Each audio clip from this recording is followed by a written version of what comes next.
میرا نام حامد علی چانڈیو ہے اور حضرت صاحب سے مجھے یہ سوال پوچھنا ہے کہ بچوں میں سخاوت کا عمل کیسے پیدا کیا جائے؟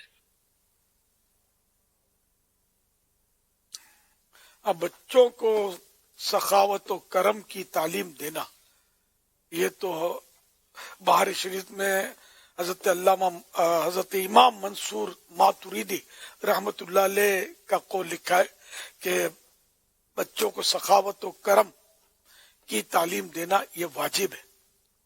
اس کا طریقہ بھی لکھا ہے کہ جیسے خیرات دینی ہے کسی کو تو بچے کے ہاتھ سے دلوائے، تو بچہ اپنا ذاتی رقم تو دے نہیں سکتا، نابالغ جو ہے یہ اپنی خوشی سے بھی اپنی ذاتی رقم جو اس کی ملک میں آ گئی وہ کسی کو نہیں دے سکتا، چاہے مطلب وہ بالغ کو دے چاہے نابالغ کو دے، یہ نہیں دے سکتا۔ ماں باپ کا ایک اپنے احکام وہ جدا ہے، اس کے پھر مسائل ہیں کہ کب ماں باپ لے سکتے کب نہیں لے سکتے۔ واللہ تعالی اعلم ورسولہ اعلم عز وجل وصلی اللہ تعالی علیہ وآلہ وسلم۔ صلو علی الحبیب صلی اللہ علی محمد۔